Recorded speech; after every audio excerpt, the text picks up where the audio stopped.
Today is a very special day. Today is called Yom HaMiyuchas. Why is it called Yom HaMiyuchas? Because historically, according to the Torah, on this day, Moshe Rabbeinu was told by Hashem to come and tell the Jewish people the message from Hashem, V'atem tiyu li mamlechas kohanim v'goy kodesh, that you will be a kingdom of priests and a holy nations if we accept upon ourselves the Torah. So this is the day that we were set apart from all the nations of the world to become a kingdom of priests and a holy nations and accept the Torah. So it's very appropriate that we're learning Torah today. Okay. Today we are going to be talking about things that we do not usually come into contact with in our daily lives, but nevertheless, these are things that are spoken about in the Torah, and this is something that comes up as a result of the series of Mishnayos of Ein Bein, that there's no difference between this thing and that thing, apart from what the Mishnah tells us are the differences. So we've already dealt with a number of things like the differences between pledges and vows and so on. Today, we're going to be dealing with the laws of a Zav. Now, what is a Zav?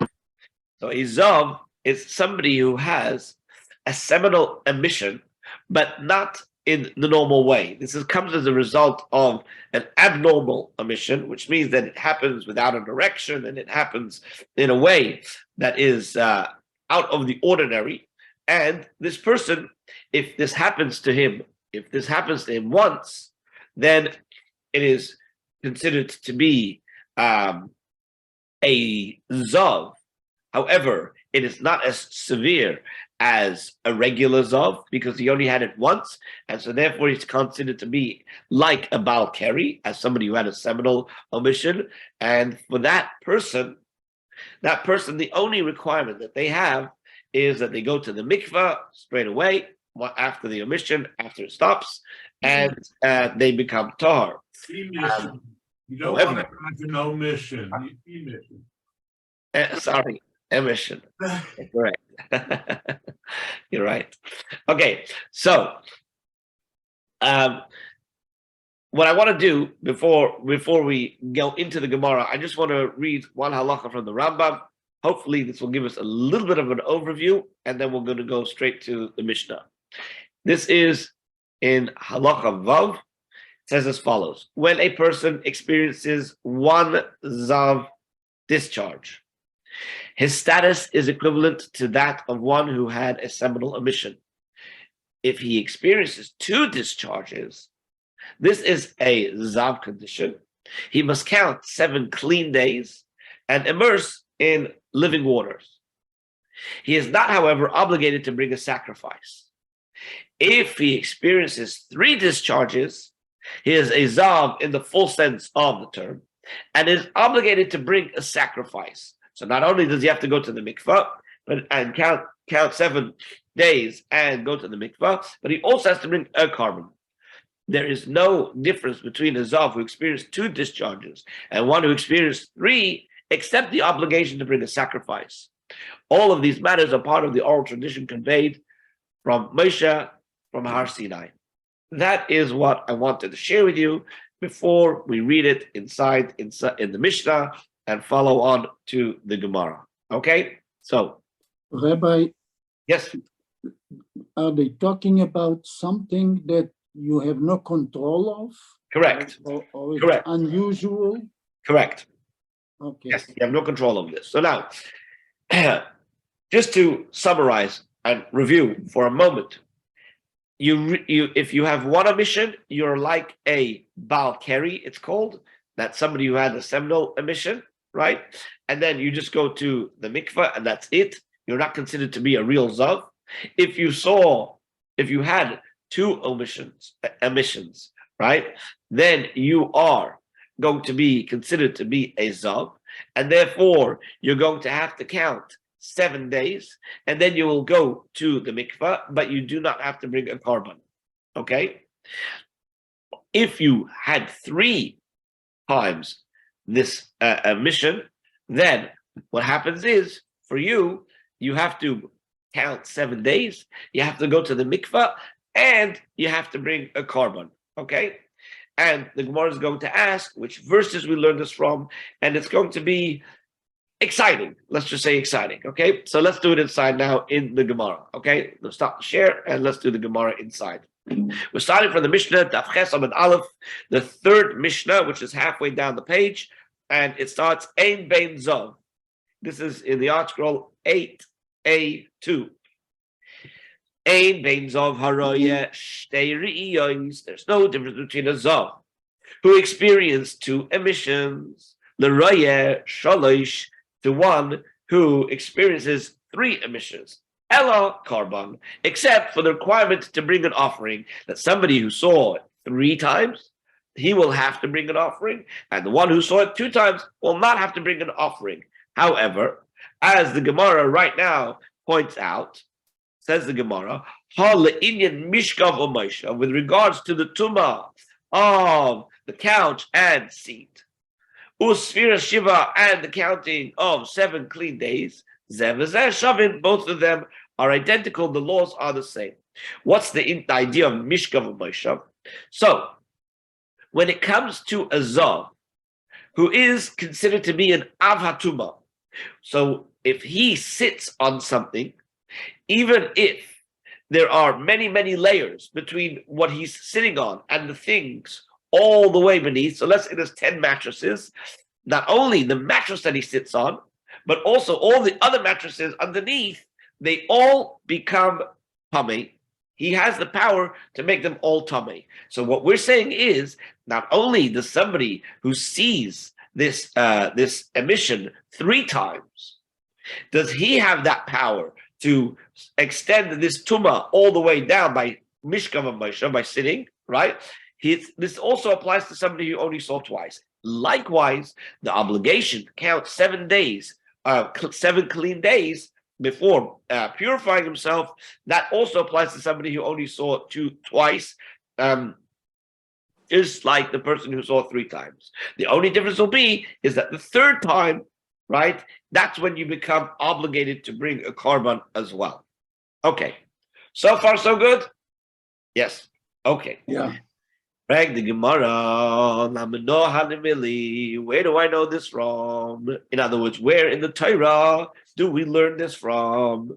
Says the Gemara, the Tana Rabbanon, we're taught in the Braisa, the following limud, the following teaching from Reb Simai.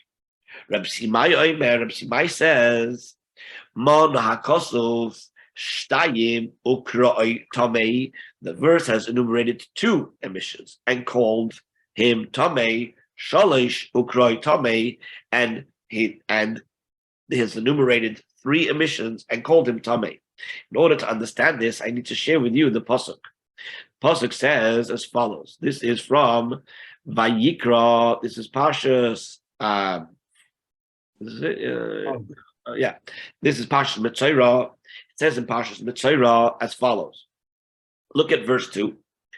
Dabru al bnei Yisrael, speak to the Jewish people. Wa'amarta aleihem, and say to them, Ish, any man, ki yezov mibsarai, will have a discharge from his flesh. Zoivai, here's the 2nd time it's mentioning a discharge. Tamehu, he's tamei. So you have a pasuk, this pasuk base, which says twice the word zav and zoivai, and then after that we call him tamei. And then when you go to verse 3, right, it says v'zois tiyeh tumasai b'zoivai. Right, that's the 1st time, and this shall be the nature of his uncleanliness due to his discharge. That's the first discharge we're talking about. Then b'sarai, ror b'sarai es zayvai, that if his flesh runs with his discharge, that's the 2nd time. Or if his flesh is plugged by his discharge, this is his uncleanliness. But the point that Gemara is trying to bring out is in verse 2, it says the word zav, or a word connected to zav, twice, and in verse 3, it says it 3 times. Okay? So that's where we're learning this distinction between somebody who sees it only twice and somebody who sees it 3 times. But what also we see from here is that seeing it once is not enough to make you a full zav, to make you a zav that would have to count 7, which means to say, if you only had one experience of this discharge, then you're going to be not a zav, but you're going to be like a balkari, somebody who had a seminal emission, and you will just go to the mikvah. You don't have to count 7, and you certainly don't have to bring a carbon. Okay, so everybody understand that with the psukim? Okay, I'm going to stop the sharing, and I'm going to go back to the Gemara. Let's go back to the Gemara. Says the Gemara, Ha-ketzad, how are we going to explain what Reb Simoy just said? That the pasuk came and made a distinction between 2 and 3. He says as follows. We come to understand this as follows. Shtayim l'tuma. The first time when the pasuk tells me zav and zayvai, which mentions it twice, that is just to tell me that if you see twice, you have a discharge twice, you become tamei. V'shalosh, the fact that the pasuk comes and repeats again 3 times is to tell me a new halacha that if you see 3 times, then you are a full-fledged zav, and you have to bring a carbon. That is the teaching of Reb Simon. So now, like the Gemara, 1 second. What makes you so sure that this type of implication that you're trying to derive from the verse is correct? We could offer an alternative way of reading it. The Amar, let us perhaps say, Shtayim l'tuma v'loy carbon. Maybe say that 2 emissions bring it to the stringent tuma of a zav, and do not bring him to the obligation of a carbon. And shalosh l'karban v'loy l'tuma. Whereas 3 emissions, right? Then he has to bring a carbon, but he doesn't have the stringent tuma of a zav. In other words, how do we know that the zav of the 3 emissions is going to be the most stringent? Maybe it would be the other way around. Maybe it would be that the first one who had 2 emissions is going to be tamei, and he's not going to bring a carbon, and the third one is going to bring the person who has 3 times brings a carbon and not tuma. So the Gemara, Rabbi, yes, Rabbi, question. yes. Okay, so are we saying that if you see 2 emissions, then you have to count 7 days? Correct. and do tevilah, right? Yeah. Now, are they talking about the 3rd time during those 7 days or after those 7 days? During, which is why the Gemara is going to, rebuff this question and say that the whole question doesn't even make sense. Because as the Gemara right now says, how could you say this? Amrit, I'm going to respond to you. Before you experience 3 emissions, you experience 2 emissions. And since you've already assumed this stringent tuma, right, of a zav, because you've seen it twice, so then how could you then all of a sudden cause that to disappear just by seeing it a 3rd time? That just doesn't make sense, right? The whole svara doesn't make sense. So the Gemara still persists and says, what daf are we on? Huh? What daf are we on? We're daf ches amud aleph. Thank you. Still the Gemara asks, Ve'emer, let us still say that what? Shtayim l'karban v'loy l'tuma. Let's say that the guy who has 2 emissions, then he's going to bring a carbon and he's not going to become tamei. Okay? Shalosh aflutuma, whereas 3 emissions bring it even to the stringent tuma of zav. And basically what we're suggesting is that maybe the thing that is shared between the zav who saw twice and the zav who saw 3 times is the requiring of the carbon, but not tuma, which means to say if you saw 2 re'iyos, 2 discharges, then what you'll do is you bring a carbon, but you're not going to become Tomei, and have to count 7 like the Zav who saw 3 times. So the Gemara answers that's not going to work either.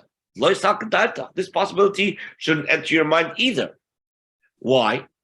Tanya, because taught in the Brisa, says the following in the pasuk: "V'chiper olav hakayin lifnei Hashem mizayvai," and it says the kohen should provide him atonement before Hashem from his omission, and from the fact that we're saying mizayvai from his omission means that only in some cases will you bring a carbon.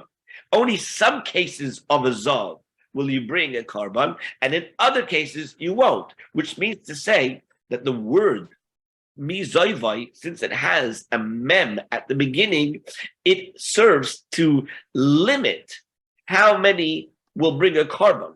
Not all cases will bring a carbon. So therefore, which one are we going to say is going to need to bring a carbon?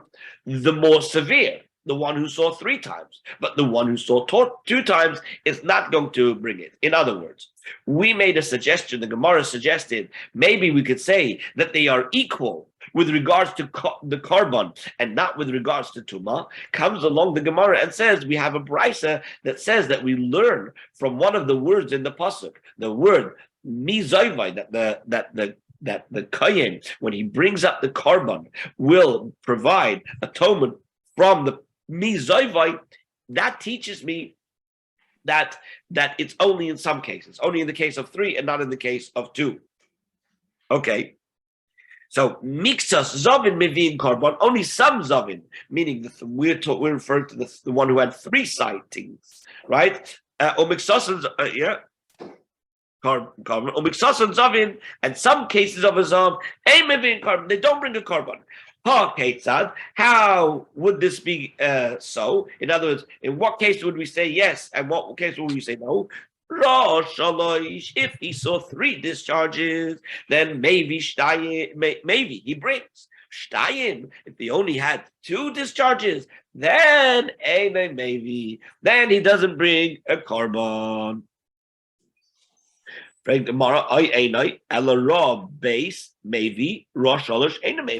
Maybe you could say the other way around. Maybe say that if you experience 2, that's when you should bring a carbon. And if he experiences 3, then he doesn't bring a carbon. In other words, when it says mi zayvai, which tells me only in some cases of a zav you bring a carbon and not in others, what makes you so sure that it's after 3 that you bring a carbon? Maybe it's after 2 and not after 3. So the Gemara gives the same answer that it gave before. That logic doesn't work, because I'm going to respond to you and say that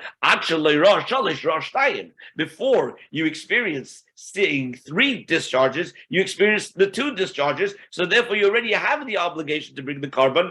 And once you've seen twice. Right? And so now seeing the 3rd time, how does that all of a sudden suddenly cause that obligation to disappear? That doesn't make sense. So therefore, the only way to understand this, as the Brisa says, is it refers to when the case where you have 3 discharges, you bring a carbon. When you have 2 discharges, you don't bring a carbon.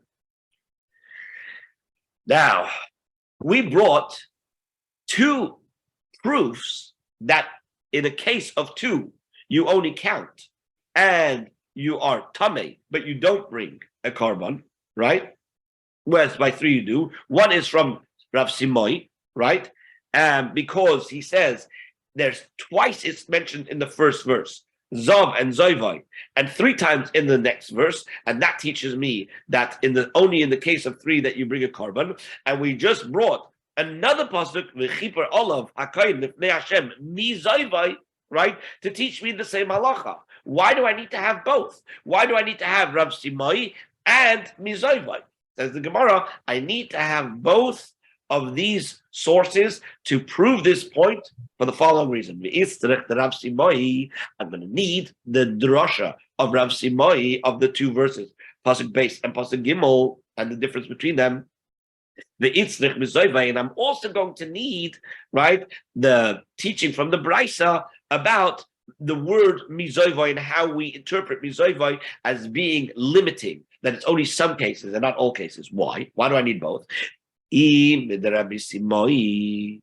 if I would only use the exposition from Rabbi Simai, who proves that there's a distinction between the 2 and the 3, I would have said Kikushyan, like the question that we had before.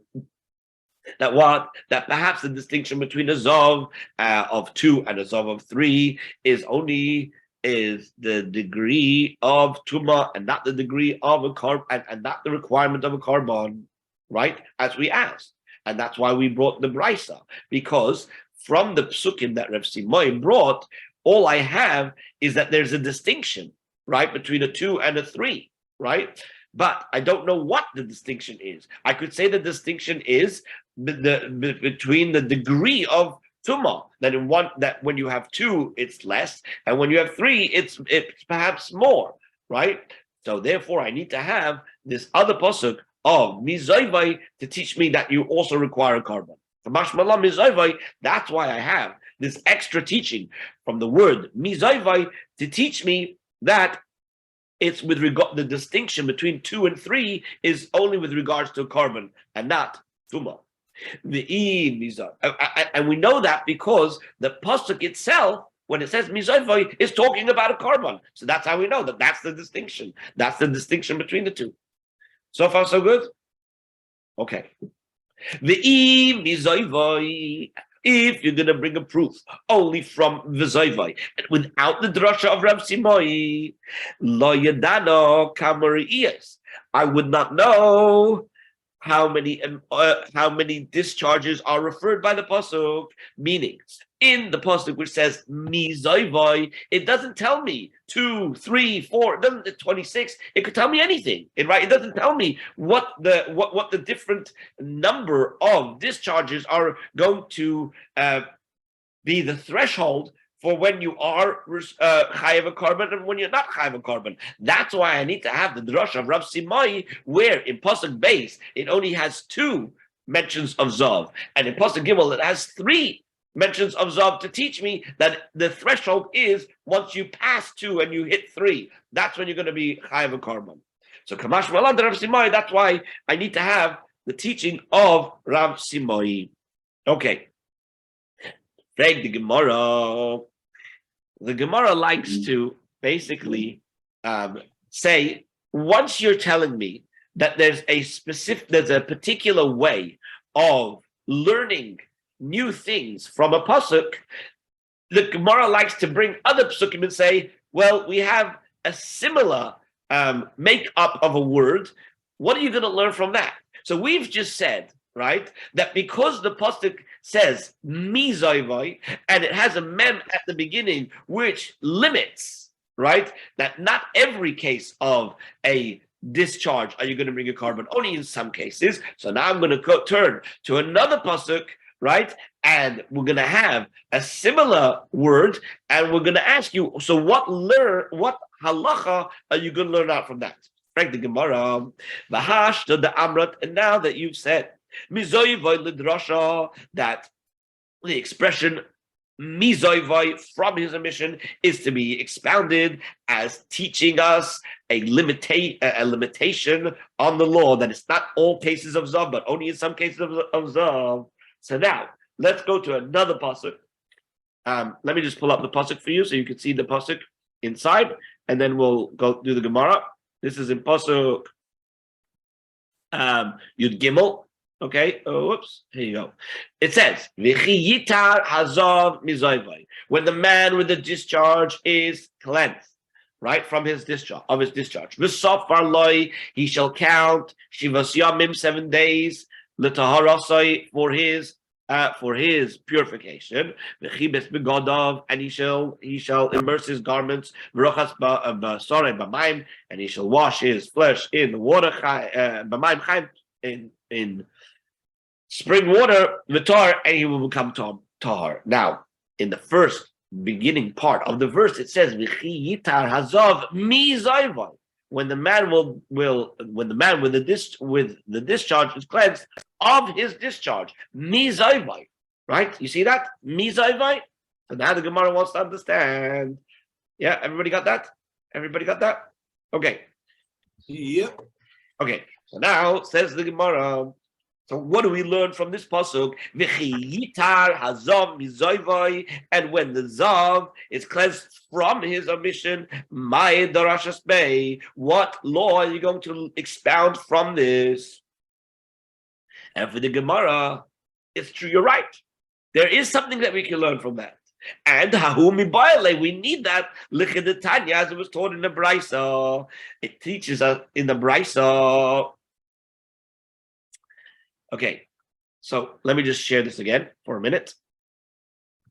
There are a number of things that are mentioned in this pasuk. It's v'chiyitar hazav mizoivai v'sofarlai, right?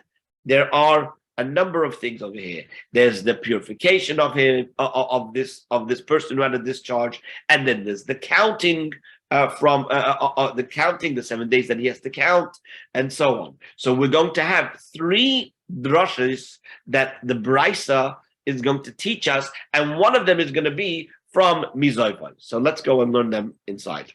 Okay. So it says in the Brisa, Yitar Hazov, when the Zav is cleansed, this means when he ceases from his emission, that means he can immediately begin counting 7 clean days. What's the lesson? What's the lesson? Well, we need Rashi to tell us what the lesson is. Rashi explains that without this teaching of v'chiyitar hazov, right, is to teach me that you might think that a zav, in order for him to begin counting 7 clean days, he needs to be clean. Well, how are you going to become clean? Well, you need to first go to the mikvah, then start counting your 7 days, and then go to the mikvah after the 7 days. That's what you might think. Comes along the pasuk and tells me v'chiyitar hazav, when the zav is cleansed, meaning l'chshiyisik mizevai, as soon as he stops having this discharge, he immediately becomes clean enough to start counting 7 clean days, and only after that he'll go to the mikvah. That's what those words are teaching me. We still haven't gotten to Mizova yet, but we're bringing down the Brisa, we're bringing down everything that the Brisa says, right? So the beginning is v'chiyitar, that's the beginning of the pasuk, to teach me that as soon as he stops having this discharge, then he can already start counting 7 days and only then go to the mikveh, not go to the mikveh before. Then mizoivai, when it says the word mizoivai, it's an extra word. Here we're not using, just to clarify, we're not using the mem of mizoivai to teach me anything yet. We're just using the word mizoivai because in the pasuk and in the context of the chapter, we're talking about a zav. So why do you have to say mizoivai? You shouldn't have to say anything. From the fact that you say mizoivai comes to teach me a new halacha. What is the new halacha? V'loi mizoivai v'nigoi. That teaches me that when he becomes pure, which means once the discharge stops, right, he can already start counting 7 days, right, from the time that the emission stopped, and not from the time that his emission stopped and his saras affliction has cleaned up. What does that mean? Okay, when it comes to saras, we know that when somebody has saras, he's also tummy. He's also tummy when he's a Mitzorah. Okay, so I might think that since this guy is a zav and he's also a Mitzorah, so why am I going to let him start counting 7 clean days from when the emission stops? Why don't I just wait until he's clean from being a Mitzorah? He's gone through the full process of going to the kohen and being checked and going to the mikveh, etc., etc. And that's when he should start counting 7 days. Says the Gemara from the Brisa that because it says the word mizoivoi, and I didn't need that word altogether, but the Torah included this word mizoivoi, it teaches me to exclude the tzaras, which means to say that if somebody is both a zav and a metzora, he can start counting the 7 clean days from the moment the discharge stops. He doesn't have to wait for the end of the metzora. Okay? And now we come to the third drasha, mizoivoi. It says mizoivoi v'sofar, from his emission he shall count. What does that mean? So here the Torah comes along and tells us to include an extra category of zav. Somebody who has 3 emissions, we know they need to count 7 days. But here, because it says mizoivoi v'sofar, right, from his mission, he shall count. That comes to include limit al zav bal shtei re'iyos. This teaches me about a zav who experienced only 2 emissions, and in order for him to become cleansed from his being a zav, he still needs to count Sheton Sfira Shiva. He still needs to count 7 days just before going to mikvah, just like the case of the zav who had 3 discharges. Reg the Gemara. Everybody understand what we've done over here?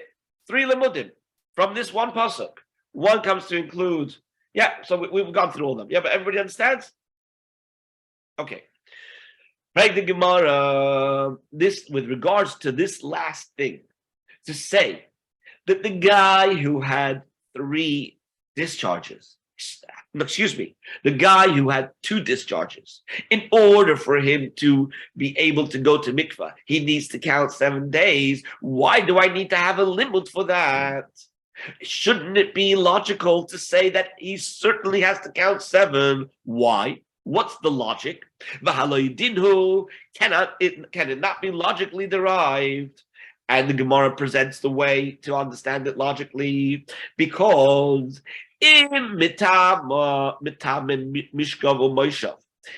what did we say about the guy who has 2 re'iyos? Let's review. A guy who has 1 discharge, he's not severe. He's just goes to the mikvah straight away. But we said the guy who's a guy who has 2 discharges, he's the same as the guy who has 3 discharges, in that he's metame mishkav v'maishav. If he sits on something, he makes everything tameh, right? So if he makes everything tameh, right? So then, if that's the case, lo yeheton sphere shiva yamin, should he not be logically, understood to having to need to count 7 days, just like the guy who had 3 re'iyos, the guy who had 3 discharges? In other words, we said that the only difference between the two discharges and the 3 discharges is what is the carbon, right? Nothing else. So therefore, I know that this guy's got to what he's going to be metame, a mishkav v'maishav. So why then do I need a special brisa to tell me that there's a special extra word in the pasuk which says mizoivoi v'sofar, to come and include and tell me that the guy who only had 2 discharges, he also has to count 7? That should be a logical assumption based on the fact that he's metama everything, just like the guy who has 3 discharges. So why do I need to have an extra drasha? Everybody understand the question of the Gemara? Yeah. So the Gemara answers. We turn over now to Daf Ches Amud Beis.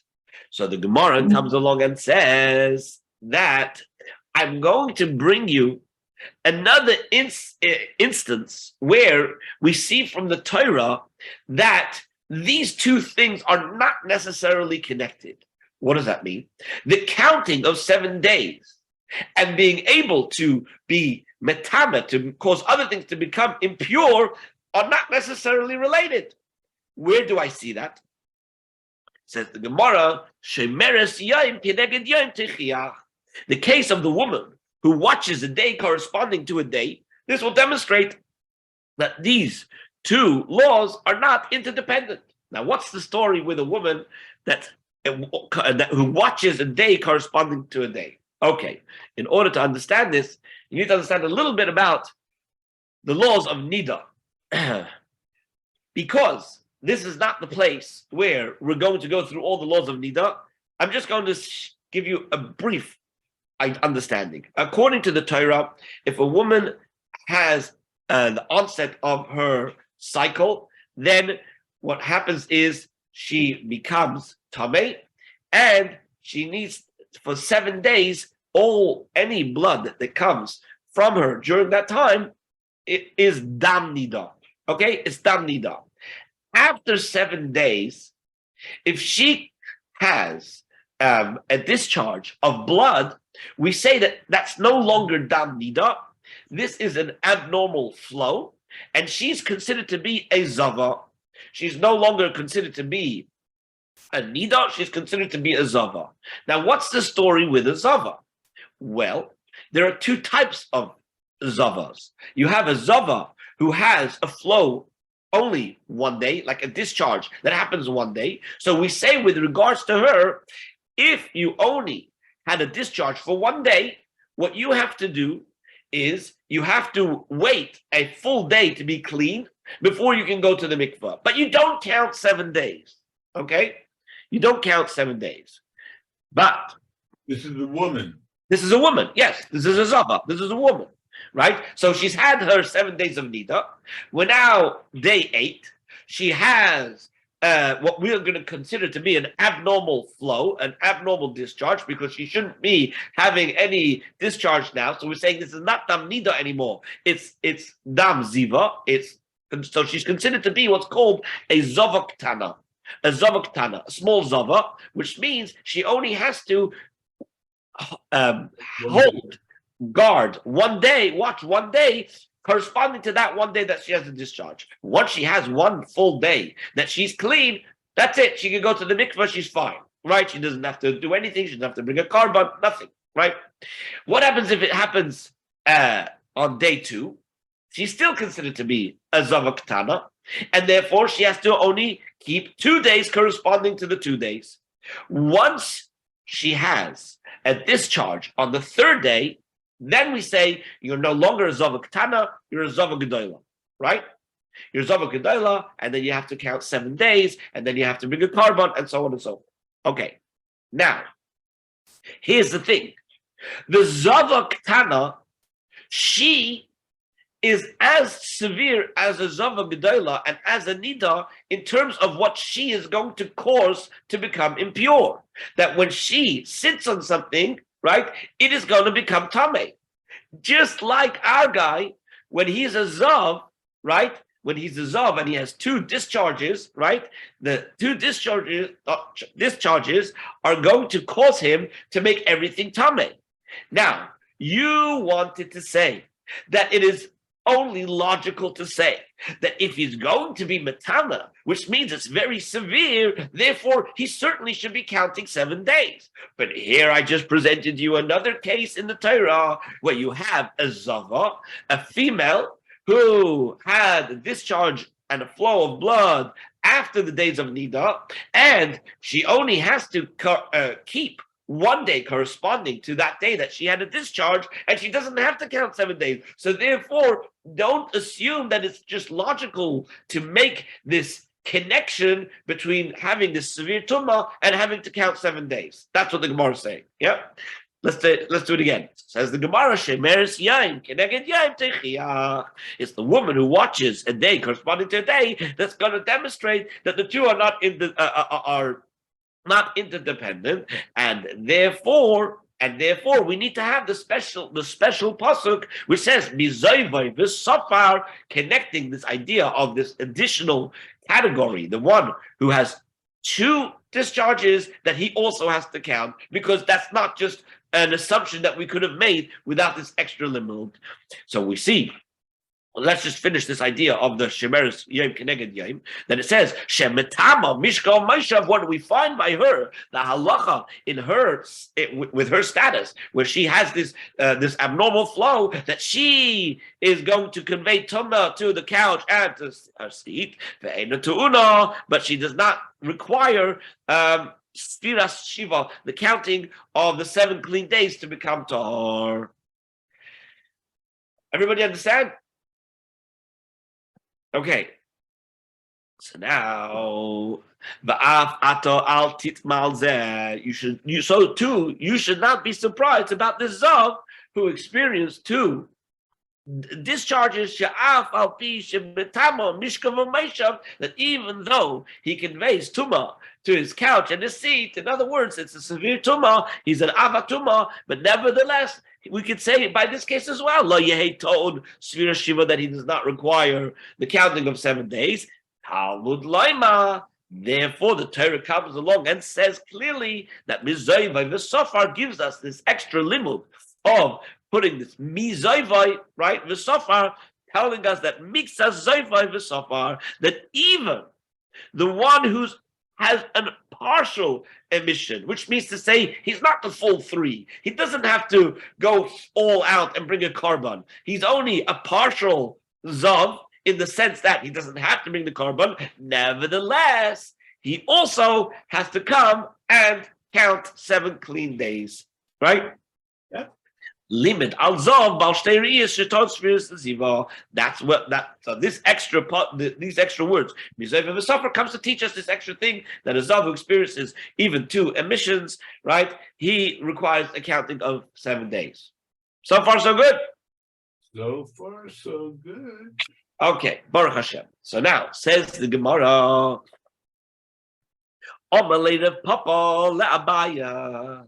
Abaya, for a Papa said to Abaya, he's going to ask a very good question. What did we say before about the word Mizoivai?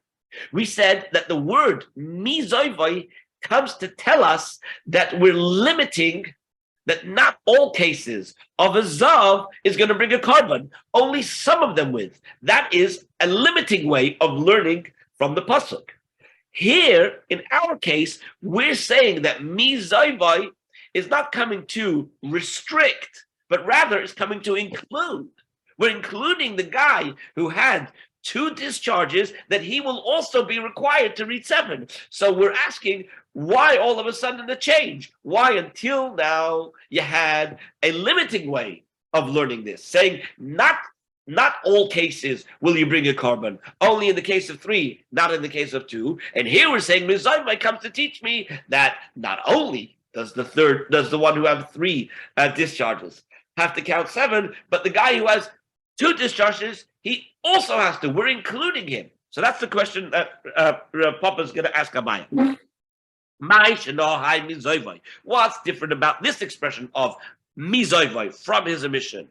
Right? In the pasuk which talks about the 7 clean days, the Merabe Beizov Bal Shtei Re'iyos, that we use that to include a Zav who experiences 2 emissions, or Maishina High. And what's the difference between from this expression, High Mizoivai, this emission, with regards to a carbon, the Memayit, that it comes to exclude, the Memayit that we exclude with it, Zav Bal Shtei Re'iyos, a Zav who has 2 discharges. That's the question of the Gemara. And for the Gemara on Malay, so Abaye responds to the Papa, he says, if you are going to assume that this expression, Mizoivai, right, is coming to exclude a Zav who only has 2 emissions, then I wouldn't need you to bring a word like Mizoivai, right, to teach me that somebody who has only 2 discharges should not need to count 7. Why? Lishta kramine, because the pasuk could have simply kept quiet, and I would have already known this. In other words,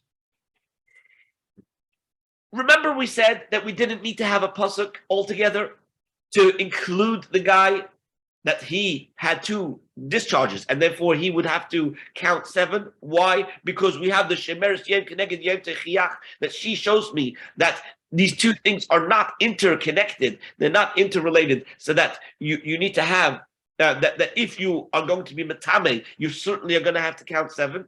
So therefore, the basic, the null hypothesis, as they would call it, right, is that there's no difference. That this guy who had only 2 discharges, if the pasuk doesn't tell me that he needs to count 7, I'm going to assume that he doesn't need to count 7. So therefore, Abai is telling Rav Papa, the fact that the pasuk said the word mizayvai, it must mean that it's not coming to exclude, it must be coming to include. Everybody understand the logic?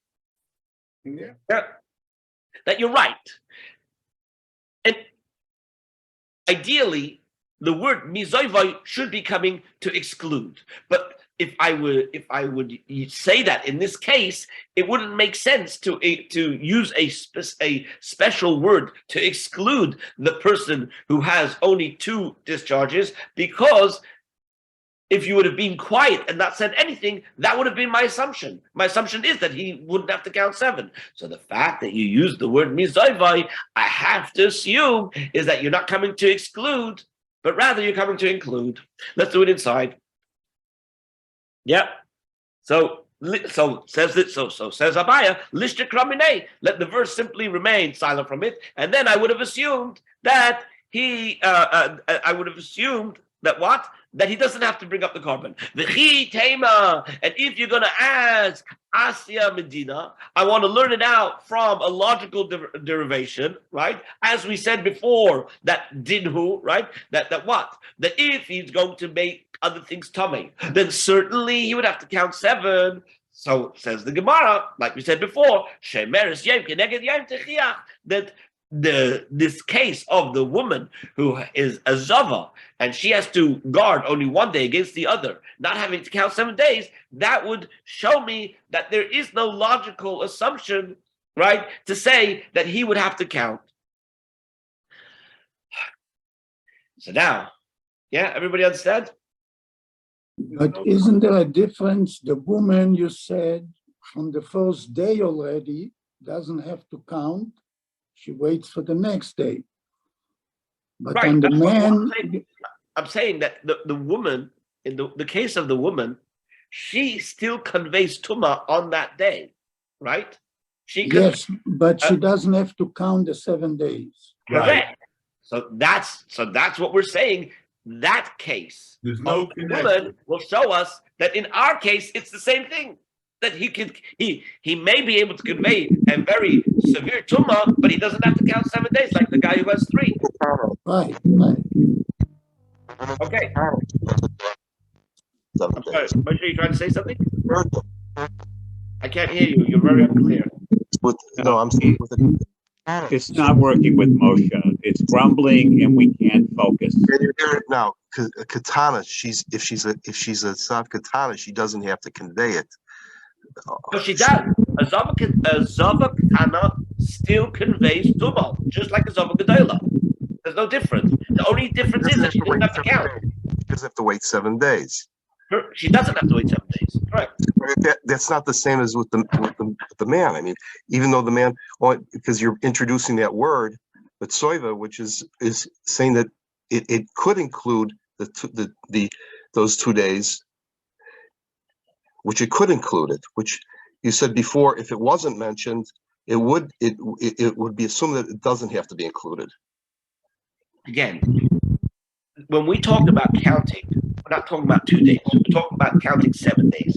Counting 7 days is reserved for a severe tumah. So we're saying that the difference between 2 discharges and 3 discharges is that 2 discharges, right, we would think is less. How do we know it's less? We see by carbon it's less, right? And we see from the psukim that it's less, right? So the question is, in what areas is it less, and what areas is it not less? So we're saying, with regards to counting 7 days, it's not less.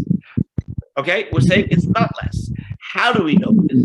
We know this because because the pasuk has a special extra 2 words, which says mizoivoi, the sofar, right? So from the fact that it adds this extra 1 word, excuse me, not 2 words, this 1 extra word, mizoivoi, right?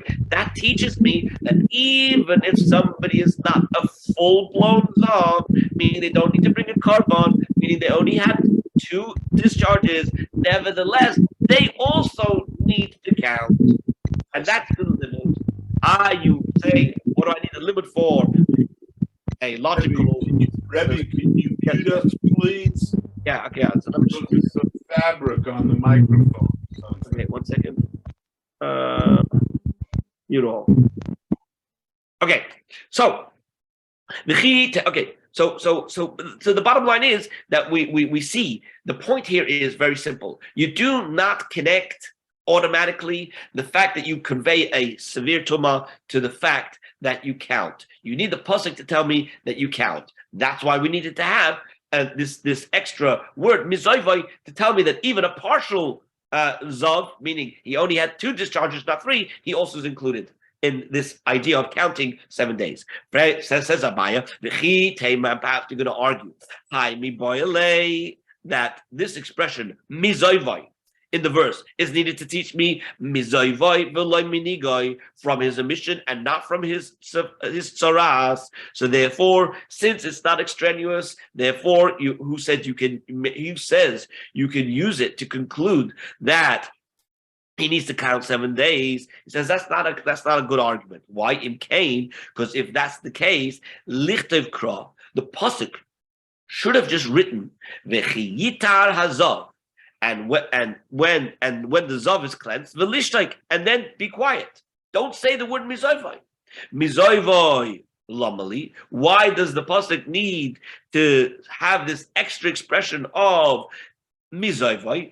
Limit al zav bal shtei re'iyos shetal sfiras shiva. This comes to teach me about a zav who experiences 2 emissions, that he too requires counting 7 clean days. In other words, the limud that we had with regards to the guy who is a zav and a metzora, we already have a limud at the beginning of the pasuk when it says v'chiyitar hazav.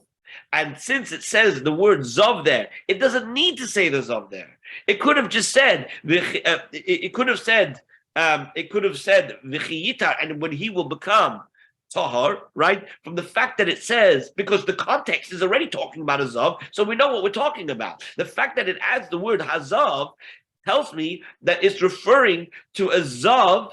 Even though he's a Mitzayra, he doesn't have to wait till the end of the time of being a Mitzayra before he can start counting. So then, since from that I could already learn out that we're talking about a Zav and his discharge and not his Mitzayra, why do I need to have the extra word Mizoivai? That word Mizoivai is not needed anymore to teach me that we're talking about his discharge and not his tsaras. So the fact that we now still have this Mizoivai, that comes to teach me that what? That the Zov who had 2 discharges, he needs to count 7 like everybody else. Okay, everybody understand? All right, let's move on to the next Mishnah. Now, the next Mishnah is going to talk about tsaras.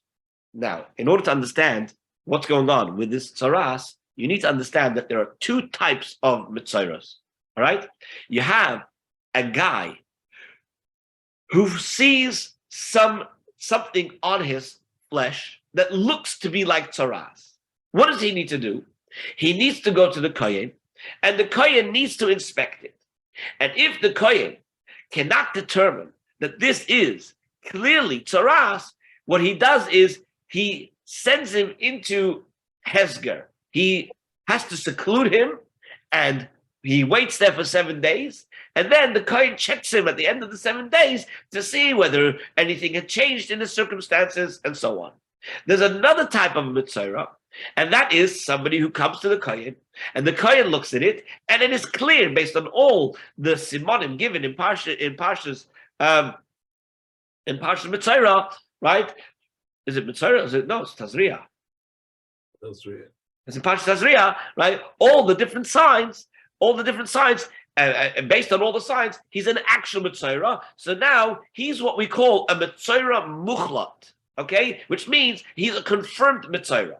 So now, with regards to their tumah, and with regards to the process of them being brought back into the machne, back to society, etc. So we want to know, what are the differences? Okay, what are the differences?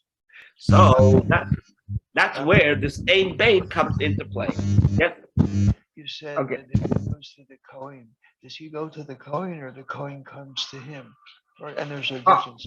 So in the first instance he goes to the Kohen, if I'm not mistaken, and then in the second instance the Kohen comes to him.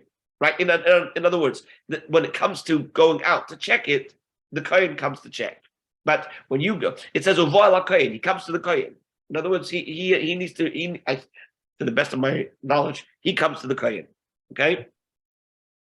The first time. Yeah.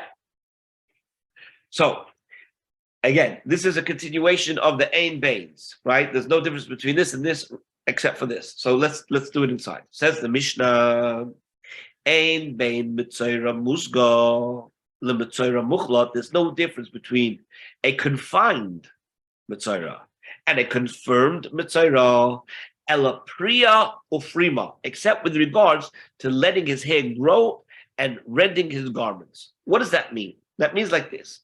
Both of these guys at some point, right, are going to come back, right, are going to come back to society, okay? But there are certain things that one of them needs to do that the other doesn't need to do, okay?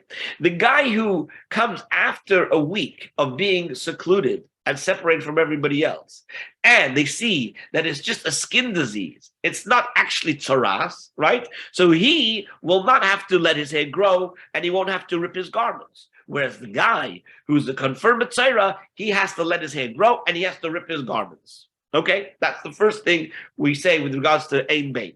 Okay, between the Mitzayra Muskar and the Mitzayra Muchlat.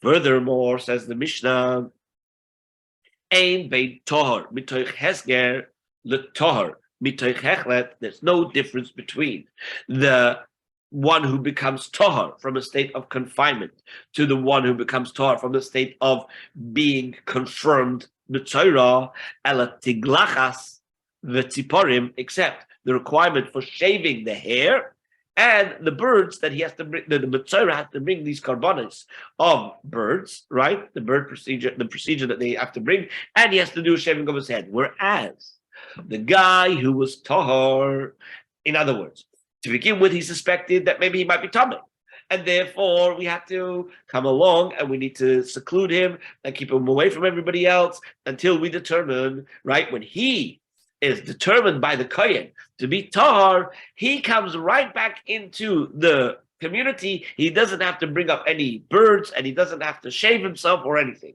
So there's no difference. Though that is the practical difference between these two. But with regards to everything else, it seems that there's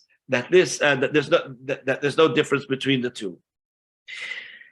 We'll just start the Gemara for 1 minute, and then we'll continue tomorrow. Says the Gemara. Okay, so you're telling me, right, that it's only the letting the hair grow and the tearing the garments that is the difference between the mitzvah that is confirmed and the tzara that is confined. But with regards to sending him out of the machne, to send him out of the walled cities, right, and with regards to all the stringencies of tumah that apply, zeh v'zeh shamin, they are equally apply to both of them. So, B'ez Hashem will continue tomorrow. We'll look for sources in the Torah for these halachas. Anyway, I wish you all a wonderful day. Thank you. Thank you, Rabbi. Bye-bye, everyone.